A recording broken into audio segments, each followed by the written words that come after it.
Instagram reels இந்த மாதிரியான விஷயங்களில் வந்து கொஞ்சம் கான்ஷியஸாக நேரடியாக அவர் சொன்னது வந்து இது வரவேற்க வேண்டிய விஷயம்தான். ஏன் அப்படின்னா அதனால் ப்ளஸ்ஸுன்னு கொஞ்சம் இருந்தாலும் மைனஸஸ் நிறைய ஆகுது அப்படின்றது. சிஎம் அவர்கள் விஜய் சினிமா நடிச்சிட்டு இருந்தார், சினிமாவை விட்டுட்டு அரசியலுக்கு வந்தார், இன்றைக்கி சிஎம் ஆயிட்டார். நான் வந்து சினிமா நடிகர் தான் போயிட்டு நான் நடிக்கிறேன்னு சொல்லி போகலை. தேவையில்லாத ஆய்வுலாம் பண்ணாதீங்க, தேவைப்பட்டா பண்ணுங்க, ரொம்பலாம் ஆய்வுன்ற பேரில் அலக்கழிக்க வேணாம் அப்படின்ற விஷயத்தையும் குறிப்பிட்டு தன்னுடைய இருப்பை காமிச்சிக்கிறமான ஆய்வுகளை நீங்கள் பண்ண தேவை. அரசியலை பொறுத்த வரைக்கும் வளரும் போது விட வளர்ந்ததுக்கப்புறம் நம்ம செயல்பாடுகள் வந்து ரொம்ப கவனிக்கப்படும். ரெஸ்டோபார் அந்த கான்செப்டை கொண்டு வராங்க தமிழ்நாடு அரசு, இது எப்படி சார் பார்க்குறீங்க? நான் அதை வரவேற்கிறேன்.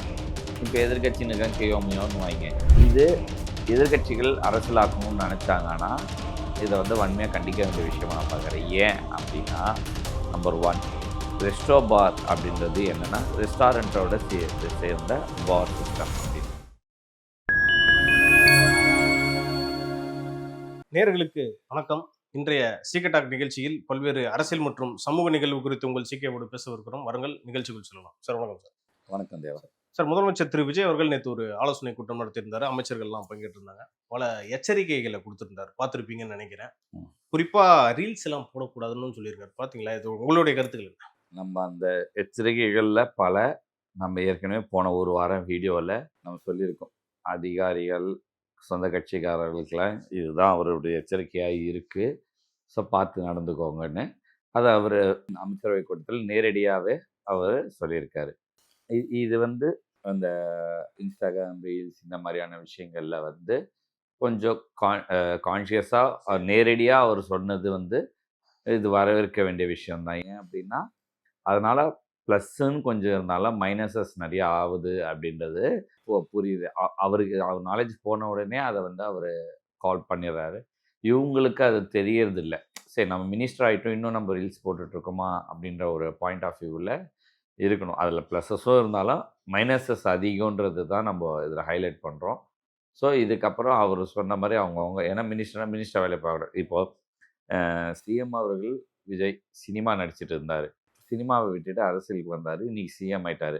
நான் வந்து சினிமா நடிகர் தான் போயிட்டு நான் நடிக்கிறேன்னு சொல்லி போகலை, புரியுதா?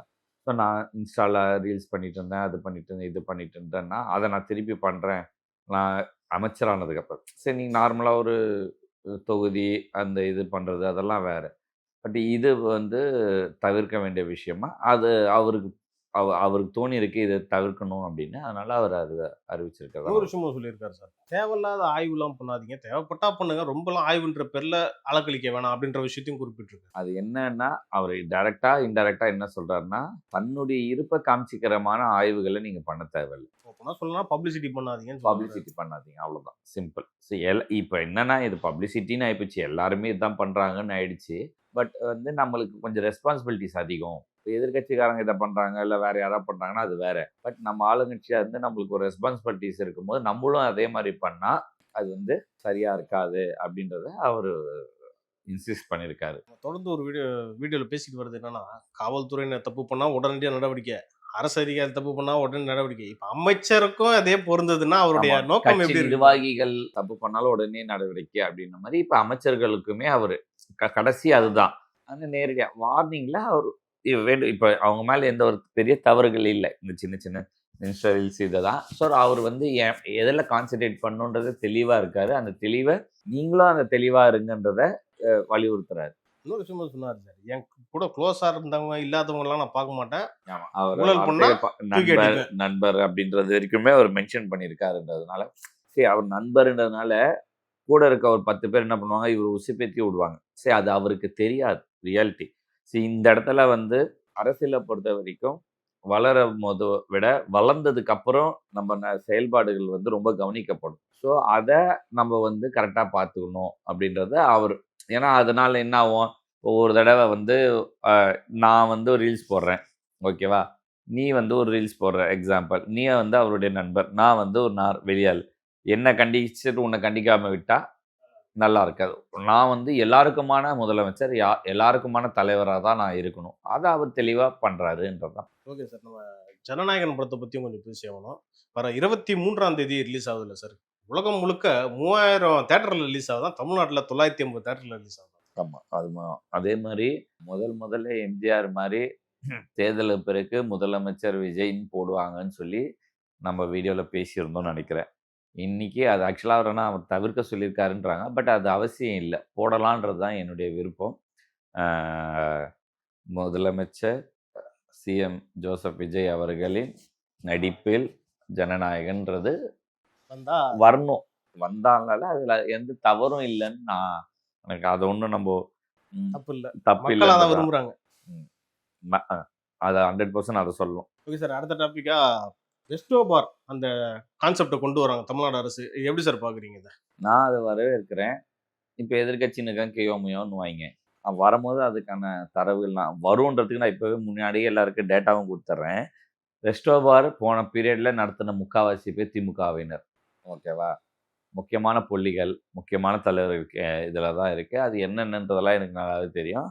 நான் அதை வந்து பேர் சொல்ல விருப்பப்படல. பட் இது எதிர்கட்சிகள் அரசியலாக்கணும்னு நினச்சாங்கன்னா இதை வந்து வன்மையாக கண்டிக்க வேண்டிய விஷயமா நான் பார்க்குறேன். ஏன் அப்படின்னா, நம்பர் 1, ரெஸ்டோ பார் அப்படின்றது என்னென்னா ரெஸ்டாரண்ட்டோட சேர்ந்த பார் சிஸ்டம் அப்படின்னு. ஓகே, இதோட அடுத்த எக்ஸ்ட்ரீம் இருக்குது. சூப்பர் மார்க்கெட்லேயே லிக்கர் விற்கிறது. இது வந்து ஜெயலலிதா அவர்கள் பீரியடில் 2011 and 16 அப்போ கன்சிடர் பண்ணாங்க. அந்த பீரியடில் அது அதுக்கப்புறம் அவங்க அந்த உடல்நிலை அந்த 15-16 தான் இதை பற்றி இதில் வந்திருந்தது. அந்த ஸ்டேஜுக்குள்ளே இந்த இது இல்லை. அதையுமே கன்சிடர் பண்ணுவாங்கன்னு கவர்மெண்ட் நான் நினைக்கிறேன். ஏன் அப்படின்னா, டாஸ்மாக்னு ஓப்பன் பண்ணி விற்றா தான் வியாபாரம் அப்படின்றது இல்லை.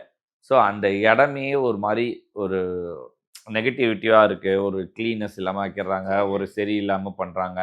ஸோ இந்த மாதிரி விஷயத்தை தவிர்க்கிறதுக்கு அந்த கடைகளை குறைக்கலாம். பாதியாக குறைச்சிட்டு நம்ம ரெஸ்டோ பாஸு, நம்ம மார்க்கெட் தனியாக இதுக்குன்னு ஒரு இல்லைன்னா எலக்ட்ரிக் ஸ்டோர் மாதிரி கூட வச்சுக்கலாம். சின்ன ஒரு 100க்கு 100, 200க்கு 200 கடை மாதிரி கூட அங்கங்கே சின்னதாக ஏதோ ஒரு மால்ஸில் இதெல்லாம் ஓப்பன் பண்ணுற மாதிரி கூட பண்ணிடலாம். பட் ஏன் இது வரவேற்கணும் அப்படின்னா, ரெஸ்டோ பாரால வருமானம் அரசாங்கத்துக்கு அதிகம். எப்படி அதிகமாகும் சார்? இப்போ நீ வந்து டாஸ்மாக் ஒட்டி ஒரு பார் வச்சிருக்கேன்னா, பாருக்கு லைசன்ஸ் வாங்குறதுக்கு அப்புறம் பெருசாக எந்த காசுக்குமே அவங்க பெருசாக செலவழிக்கிறது இல்லை. அவங்க போடுற அங்கே சாப்பிட்ற ஃபுட்டுக்கு நோ ஜிஎஸ்டி, அவங்க செலவழிக்கிற வாட்டர் எதுக்குமே ஜிஎஸ்டி கிடையாது. ஒரு நாளைக்கு ஒரு பாரில் ஒரு 10 20 லட்சம் ரூபா வருமானம் வருதுன்னா, அந்த வருமானத்தை 90% ஜிஎஸ்டி கிடையாது. ஸோ அந்த ஜிஎஸ்டி இல்லை 10 லட்ச ரூபான்னு வச்சுக்கோ ஒரு பேச்சுக்கு. 10 லட்ச ரூபான்னா இன்னைக்கு இந்த மாதிரி டிவிஷனுக்கு ஒரு 18 இல்லை 12% ஜிஎஸ்டினா கிட்டத்தட்ட 1,20,000 ரூபாய் ஒரு நாள் ஜிஎஸ்டியாக வரும். அதில் மத்திய அரசு போக நம்மளுடைய வருமானம் 60,000 ரூபாய் கிடைக்கும். பாதி அப்படின்னு கணக்குன்னா, ஸோ அந்த 60,000 ரூபாய் ஒரு கடைக்குன்னா 5,000 கடைக்கு கணக்கு எடுத்துக்கலாம். சரி, எல்லாத்துக்குமே அந்த அளவுக்கு வருமானம் வராது, சிலது குறையும், ஒரு சிலது ஏறும். ஸோ இதை கன்சிடர் பண்ணும்போது ரெஸ்டோ பாரில் இது ரெஸ்டோ பார்ன்றது ஒரு எலைட்டான ஒரு செக்மெண்ட்டாக கொண்டு போகிறாங்க. அங்கே போகும்போது அது ஒரு ஃபுட்டுடைய காஸ்ட்டு 300 ரூபாய், 500 ரூபாய், 1000 ரூபாய் ரேஞ்சுக்கெலாம் இருக்கும். அப்போ அதுக்கு ஜிஎஸ்டின்னு ஒரு வரும்போது அந்த 5% ஆக்சுவலாக லக்ஸரிக்கு வந்து 18% அது வந்து லிக்கருக்கு. ஓகேவா? லிக்கருக்கு மட்டும்தான் ஜிஎஸ்டி இன்னும் இம்ப்ளிமெண்ட் பண்ணலை. ஜிஎஸ்டி இம்ப்ளிமெண்ட் பண்ணது 2 லிக்கர் அண்டு பெட்ரோல். ஓகேவா? ஸோ இதில் வந்து இந்த சர்வீஸ் டேக்ஸு, ஜிஎஸ்டி இது எல்லாமே இன்க்ளூடடாக வரும். ஒரு நாளைக்கு அந்த இடத்துல நடக்கிற பிஸ்னஸ் எல்லாத்துக்கும் சேர்த்து ஜிஎஸ்டின்னு வரும். இப்போ அவங்க லிக்கர் சப்ளைக்கு எக்ஸ்ட்ரா இப்போ அவங்க வாங்குறதுன்னு அரசாங்கத்துக்கிட்டேருந்து 1000 ரூபாய்க்குன்னு வாங்குவாங்க. இவங்க வந்து அது 3000 ரூபாய்க்கு கிளாஸஸில் டிஸ்ட்ரிபியூட் பண்ணுவாங்க. அந்த 3000 ரூபாய்க்கு ஜிஎஸ்டி போடுவாங்க. அப்போது 1000 ரூபாய்க்கு அவங்க வாங்கினதுக்கு அவங்க இன்புட் எடுப்பாங்க. மீதி இருக்க 2000 ரூபாவை அரசாங்கத்துக்கு கட்டுவாங்க. ஸ்ட்ரீம்லைன் பண்ணுறாங்க. இந்த வருமானத்தை சென்ட்ரல் முன்னாடி வந்து ஒரு மாதிரி அன்ஆர்கனைஸ்டாக இருந்த விஷயத்த ஆர்கனைஸ் பண்ணுறாங்க. இது பண்ணும்போது இதுக்கான வருவாய் அதிகமாக வரும். இந்த மாதிரி இடத்துல போய் நீ சண்டை போடுற மாதிரியோ ஒரு கூச்சல் குழப்பங்களோ ஒரு அன்வான்ட் திங்ஸோ நடைபெறதை தடுக்க முடியும். ஒரு அண்ட்ரஸ்ட் இருக்காது. ஆமாம், இதை கொஞ்சம் இன்க்ரீஸ் பண்ணும்போது நிறைய பேர் அதுக்கு அடாப்ட் போகும்போது இது குறைய ஆரம்பிக்கும். அப்போ கடைகளை வந்து படிப்படியாக க்ளோஸ் பண்ணுறதுக்கான ஆப்பர்ச்சுனிட்டிஸ் கிடைக்கும். அதாவது கவர்மெண்ட்டுக்கும் வருவாய் வந்த மாதிரி இருக்கு, கடைகளையும் குறைச்ச மாதிரி இருக்கு. இது நல்ல கான்செப்டா இருக்கு. ஆமாம், அதுதான் அது ஆக்சுவலாக அந்த போன இதில் வந்து இந்த மாதிரி பிளான் பண்ணியிருந்தாங்க. பட் இப்போ வந்து ரெஸ்டோ பார் அவங்க வந்து வெறும் சூப்பர் மார்க்கெட் சேல்ஸ்னு கான்செப்ட் வச்சாங்க. இப்போ இந்த ரெஸ்டோ பார் கான்செப்ட் வந்து ரெவென்யூ வைஸ் எல்லாருக்குமே பெஸ்ட்டாகவும் நல்லதாகவும் இருக்கும். Right sir. நம்ம வந்து நேத்தே இந்த டாபிக் பேசியிருந்தோம். இந்த லஞ்சத்த ஒழிக்கிறதுக்கு தனியா பிரத்யேகமா ஒரு நம்பர் இருந்து குடுத்துருந்தாங்கன்ட்டு. இப்ப அதுக்கு ஒரு தனி பிரிவே அமைச்சிருக்காங்களா சார்? நல்ல எவ்வளோ பெரிய விஷயம் சார். அதான் டிவிசியில் வந்து அதுக்குன்னு ஒரு பிரிவு வந்து வாட்ஸ்அப் வந்தால் உடனே ரியாக்ட் பண்ணணுன்றதை கொண்டு வராங்கனாலே ஒரு பயம் வந்துடும். சரி, உடனே ரியாக்ட் பண்ணுறாங்கன்னா செய்கிறவனுக்கு தப்புன்றது பயந்துட்டு செய்யாமல் இருப்பான். ஸோ அதை தான் நம்ம இங்கே பார்க்கணும். ஸோ அந்த விதத்தில் இம்மிடியட் ஆக்ஷனுக்கு டெக்னாலஜி எவ்வளோக்கு எவ்வளோ இம்ப்ளிமெண்ட் பண்ணாங்களோ அந்த டெக்னாலஜி அடாப்ட் பண்ணுறதுக்கு மேன் பவரையும் இன்க்ரீஸ் பண்ணுறாங்க. ஸோ அது ஒரு பெரிய வரவேற்க வேண்டிய விஷயம் தான். மக்கள் அதை எப்படி பயன்படுத்துகிறாங்கன்றதை நம்ம பார்க்கணும். தெளிவான கேள்வி சார். சார் அடுத்தபடியா இப்ப தாவேக அரசு அமைஞ்ச பிறகு என்ன சொன்னாங்கன்னா, இந்த ஆதி திராவிட நலத்துறைன்னு ஒண்ணு இருந்துச்சுல்ல. இப்ப அததான் வந்து சமூக நீதித்துறைன்னு மாத்திட்டாங்க. அதுக்கு வந்து திருமாவளவன் உள்ளிட்ட பல விசிகாவினர் எதிர்ப்பு தெரிவிக்கிறாங்க. ஏன் அது பழைய மாரியே இருக்கலாமா? ஏன் சமூக நீதித்துறைன்னு மாத்துறீங்கன்ற மாரி கேள்வி கேட்டிருக்காங்க. அண்ணன் திருமாவளவன் மேடைக்கு மேடைக்கே சமூக நீதியை பற்றி தானே பேசுகிறாரு, ஜாதியை பற்றியா பேசுகிறாரு. ஆதி திராவிடம்ன்றது பிரிவாக பிரித்து காட்டுற மாதிரி இருக்குன்றதை பார்க்குறாங்க. ஸோ அது சமூக நீதின்ற கொண்டு வரும்போது அது ஒரு சமூகம் சார்ந்த விஷயங்களாகவே இருக்குது. இப்போ நான் நிறையா ஆதி திராவிட பள்ளிகளுக்கு வந்து நாங்கள் ஒரு ரவுண்ட் டேபிள் இந்தியான்னு ஒரு ஃபெடரேஷன் இருக்குது. அது மூலியமாக நிறையா சர்வீஸ் பண்ணுறோம். அவங்களுடைய மோட்டோவே வந்து ஆதி திராவிட மக்கள் பிள்ளைகளுக்கு வந்து செய்யணும். நார்மல் ஸ்கூல்ஸை விட ஏடி ஸ்கூல்ஸ்ன்னு சொல்லுவோம். அந்த ஏடி ஸ்கூல்ஸ்க்கு கிளாஸ் ரூம்ஸ் கட்டுறது, கம்ப்யூட்டர்ஸ் கொடுக்கறது, இந்த மாதிரி நிறையா விஷயங்கள் 3D லேப் செட் பண்ணுறது, இந்த மாதிரி நிறைய விஷயங்கள் நம்ம செட் பண்ணுவோம். ஒரு ஆண்டுக்கு குறைஞ்சது இப்போ நம்ம சென்னையில் இருக்க டிவிஷன்ஸில் மட்டுமே ஒரு 5லேருந்து 8 கோடி ரூபாய்க்கான நலத்திட்ட உதவிகள் வந்து நம்ம சார்பிலேருந்து ஏடி ஸ்கூல்ஸ்க்கு போகும். இது வந்து இயர் ஆன் இயர் பண்ணுவாங்க. ஸோ அந்த ஏடி ஸ்கூலுன்றது என்னென்னா, ஏடினா ஆதி திராவிடர் பிள்ளைகள் பள்ளிக்கு வரல. இதனுடைய மோட்டோ என்னென்னா, முன்னாடி இவங்களை வந்து பள்ளிக்கு படிக்க வைக்கிறதுன்றது ஒரு பெரிய சேலஞ்சிங்காக இருந்தது. அதனால் அவங்களுக்குன்னு ஒரு இந்த சமூக பிரச்சனைகளில் இருக்கும்போது இவங்களுக்குன்னு ஒரு ஸ்கூலை திறக்கணும்னு வச்சுட்டாங்க. அந்த ஸ்கூலுக்கு பெனிஃபிட்ஸ் கிடைக்கிறது, ஏன்னா துறைன்னு இருந்தாலுமே பெனிஃபிட்ஸ் அதிகமாக கிடைக்காது. ஸோ இதை ஃபோக்கஸ் பண்ணணுன்றது அந்த ஃபெடரேஷன். ஸோ இதை வந்து சமூக நீதின்னு மாற்றும் போது இது எல்லாமே எல்லாருக்குமானதாகும் போது நான் இது இன்னொரு விஷயம்னா இந்த ஆதி திராவிட சமூக துறைன்றது கூட கல்வித்துறையை இணைக்கிறதுக்கு வேலை செய்யணுன்றது என்னுடைய பர்சனல் வேண்டுகோள். ஏன் அப்படின்னா இது ரெண்டு தனித்தனியாகவே, ஆனால் இந்த பள்ளிக்கு மட்டும் அந்த துறை கீழேருந்து வரும். இப்போ நாங்கள் அப்ரூவல்லாம் வாங்குவோம், கிளாஸ் ரூம் கட்டி தரோம்னு சொல்லுவோம். இந்த கிளாஸ் ரூம் கட்டுறதுக்குன்னா இப்போ இதுக்குன்னா பள்ளி கல்வித்துறை கிட்டேருந்து அப்ரூவல் வாங்கணும்னா கலெக்டர், பிடிஓ இந்த ரேஞ்சில் நாங்கள் வாங்குவோம். பட் இதுக்கு மட்டும் ஏடி ஆதி திராவிடர் டிபார்ட்மெண்ட்டை போய் திருப்பி அங்கேருந்து நாங்கள் அதுக்கு ஒரு எக்ஸ்ட்ரா அப்ரூவல் வாங்குவோம். தேவையில்லாத வெயிட்டேஜ் இல்லை, பரவாயில்ல. சரி, இது துறையாக இருக்கிறது அவங்க ஏதோ ஒரு அந்த காலத்தில் அவங்க ஒரு டிசிஷன் எடுத்து ஒரு பண்ணியிருக்காங்க. அது தெரியல. இன்னைக்கு அது நான் என்னன்றேன்னா, ஏன் பிள்ளைகளை பிரிக்கணும்? இனி வரக்கூடியவங்களா இணைச்சிட்டு ஒன்னாவே இது இந்த ஃபண்ட் இதுக்கு இருக்கணும், இந்த ஃபண்ட் இதுக்கு இருக்கணுன்ற பேட்டர்ன்ல போனா எல்லாருக்கும் எல்லாமே கிடைக்கும் இல்லையா? அப்படின்ற பாயிண்ட் ஆஃப் வியூல தான் நான் அதை சொல்றேன். அது நம்ம விளக்கமா என்ன அதுல இருக்கு, என்ன ஃபிளாஸ் இருக்குன்றத ஆராய்ஞ்சு ஃபியூச்சர்ல வீடியோ போடலாம். சார் இதுலயே ஒரு முரண்பாடு என்னன்னா, வன்னியரசுக்கு இப்ப அமைச்சரா இருக்காருல்ல, அவருக்கு சமூக நீதித்துறைன்ற பேர் இருக்கிறது ஓகே.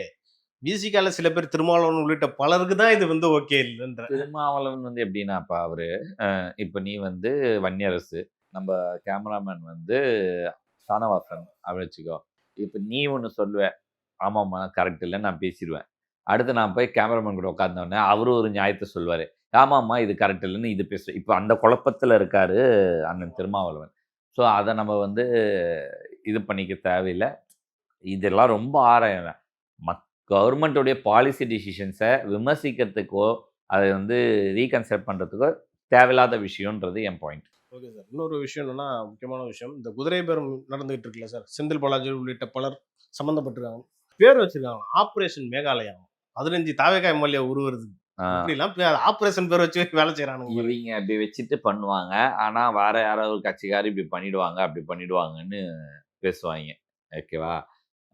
சரி, நான் திமுக வந்து பிஜேபி எப்படி விமர்சிச்சிருக்கு பார்த்துருக்கியா நீ? அவங்க வந்து பூச்சாண்டி கட்டுவாங்க. நம்ம குழந்தைக்கு குழந்தைக்கு பூச்சாண்டி வருது, பூச்சாண்டி வந்து சாப்பிடணும்னு விட்டுற மாதிரி பாஜக வந்து அந்த அந்த அந்த ஸ்டேட்ல இப்படி பண்ணிட்டாங்க, இந்த ஸ்டேட்ல இப்படி பண்ணிட்டாங்க, இந்த ஸ்டேட்ல இப்படி பண்ணிட்டாங்கன்னு சொல்லியே இங்க நம்மள வந்து பண்ணுவாங்க. இப்போ இவங்க அதுதான் இந்த ஸ்டேட்டில் பண்ண ட்ரை பண்ணுறாங்க. என்னது, நீங்கள் மக்களை இவங்க எந்த அளவுக்கு முட்டாள்னு நினச்சிருக்காங்கன்னு இது ஒரு எக்ஸாம்பிள். புரியுதா? நீ நான் அவங்கள சொல்லி இப்படி பண்ணிடுவாங்க, உள்ள ஓடிடுவாங்க, ஏறிடுவாங்க, விலை வாங்கிடுவாங்க, அப்படிலாம் நாங்கள் இங்கே விமர்சிப்போம். ஆனால் நாங்கள் செய்யும் போது அது அது வேற மாதிரி. நம்ம சமூக நீதிக்காகவோ பாஜக வராததுக்காகவோ வேற எதுக்காகவோ நாங்கள் செய்கிறோம், சுயாட்சிக்காகவோன்னு பில்டப் கொடுத்துப்போம். சரி, இப்போ என்னன்னா எல்லாமே வெளுத்துருது. சோஷியல் மீடியா வந்ததுக்கப்புறம் எதை நம்ம சொன்னலாம். ஸோ பேசி பொறுமையாக யோசிச்சு சிந்திச்சு பேசுங்க, இல்லை பேசாமே இருந்துருங்க. நல்லது தான் நல்லதுன்றேன். ஏன் அது தேவையில்லாமல் பேசி பேசி இது பண்ணிக்கிட்டு இது வந்து திமுகவுடைய இரட்டை வேஷம்ல 40 வேஷம்னு கூட சொல்லலாம். ஓகேவா?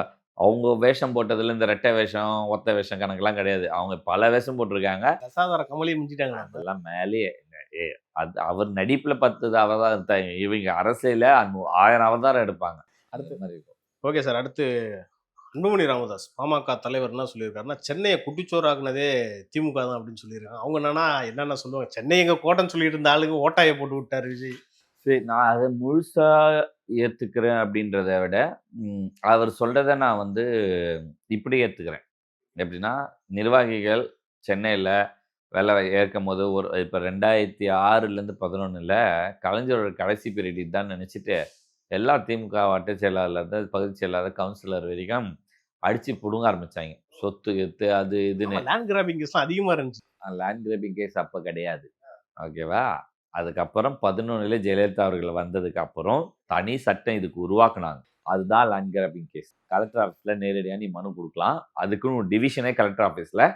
அதாவது லேண்ட் கிராபிங்கிறதுக்கு நீங்கள் அத்தாட்சியோட நேரடியாக கலெக்டர் ஆஃபீஸில் ஒரு டிவிஷன் கொடுத்து நீங்கள் மெட்டிஷன் கொடுக்கலான்ற அளவுக்கு பெருசாக்குனாங்கன்னா அப்போ எவ்வளோ பெரிய பஞ்சாயத்தாக வச்சுருப்பாங்கன்னு பாரு. பஞ்சாயத்தாக ஸோ அதை மேபி ஒரு சுட்டி காட்டி சொல்லியிருக்கலாம்.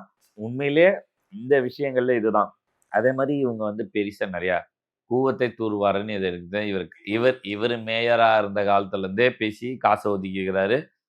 துணை முதல்வரானோடனே அதே வேலையை ஆரம்பித்தார். அமைச்சராக இருக்கும்போது அதே பண்ணார். அது மாதிரி 3 தடவை எனக்கு தெரிஞ்சு அதை பண்ண பெருசாக எதோ செலவெல்லாம் பண்ணீங்க.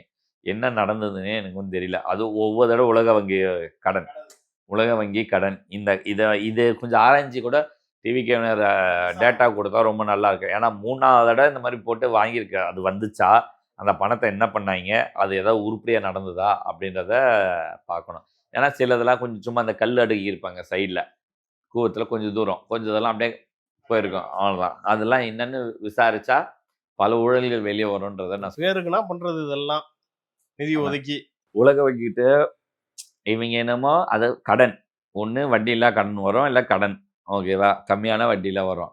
இவங்க என்னமோ ஓசியில் கொடுக்குற மாதிரி ஓசியில் வாங்கி இதை சும்மா போடுற மாதிரி போட்டு நம்ம எடுத்துகிட்டு போகலாம் அப்படின்னு நினச்சி இவங்க செய்கிறதே பல வேலைகள் இருக்கும். இந்த மாதிரி நிறைய திட்டங்கள் இருக்குது. இதில் இது ஒன்று. ஓகே சார், நம்ம நிகழ்ச்சி வாயிலாக தமிழ்நாடு அரசுக்கு ஒரு கோரிக்கையை நீங்கள் வச்சுட்டீங்க. விசாரணை பண்ணுவாங்கன்னு நினைக்கிறேன். பொறுத்திருந்து பார்ப்போம். உங்கள் நேரத்துக்கு நன்றி சார். நன்றி.